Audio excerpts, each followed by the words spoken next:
देखिए, मामला ये है, पूरा गांव ये कहने आया है कि जब हमारे गांव में घटना ही नहीं हुई तो फिर पीड़ित पर 307 का एफआईआर कैसे हो गया।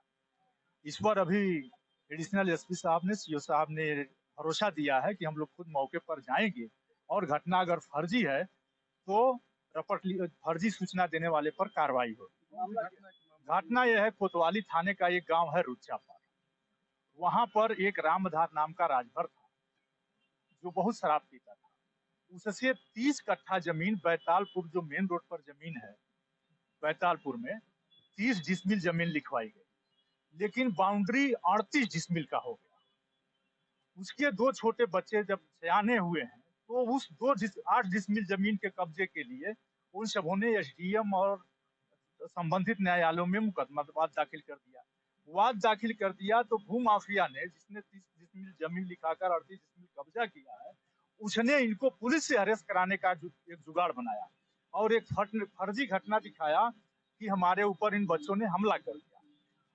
13 तारीख की घटना दिखाकर और 307 की एफआईआर हो गई, जबकि ये पूरे गांव की महिलाएं उसी गांव की रहने वाली हैं, ये गांव के लोग तो उसी गांव के रहने वाले हैं।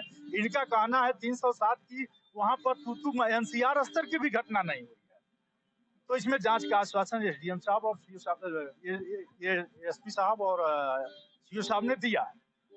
तो इस तरह से मेरा कहना यह है कि पुलिस के आड़ में भू माफिया अगर गरीबों की जमीन कब्जा करने लगेंगे तब तो गरीब कहाँ का होगा। उसके दोनों बच्चे, एक 18 वर्ष का बच्चा जो ये हम ये चाहते हैं कि घटना की निष्पक्ष जांच हो और जांच कराकर ऐसे कुकर्म करने वाले लोगों पर कार्रवाई हो जो फर्जी मुकदमे लिखवाने की हिम्मत रखता हो। और मैं मांग करता हूं कि जहां घटना हुई वहां सीसीटीवी कैमरा लगा हुआ है, सीसीटीवी कैमरे में घटना नहीं दिख रही है। उसके बाद मुझे बताया गया कि सेल्फ मुलहिया हुआ, 307 स्तर की घटना और पुलिस न मुलहिया कराए, सेल्फ आदमी जाके मुलहिया करा ले।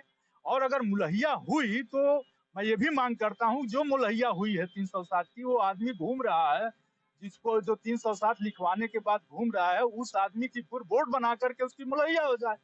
यही मैं डीएम और कप्तान साहब से मांग कर रहा हूँ कि मुलहिया करी। जो 307 का छोड़ तो 15 दिन बाद भी दिखेगा।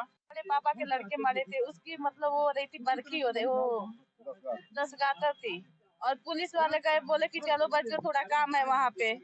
बच्चे वहाँ अनजाने में आ गए, वो बोले कि चलो कुछ बात नहीं है, हम बस सुन के चले आएंगे। इन लोगों ने धोखे से बैठा लिया, धोखे से बैठाने के बाद 307 का मुकदमा दर्ज कर दिया। ना कोई झगड़ा हुआ ना कोई मार हुआ। झगड़ा हुआ होता तो कोई देखा तो जरूर होता, लेकिन कोई नहीं जानता। सारे गांव वाले हमारे यही सब हैं। क्यों किया गया है, क्यों ये करा? हमारे खेत के चलते, जो मेरे पापा बेच दिए थे पहले, ठीक है, नशे की हालत में, पैसे भी नहीं दिए इन लोगों ने, धोखे से। पुलिस से भी बातचीत हुई, पुलिस कोई कार्रवाई नहीं कर रहे हैं सब।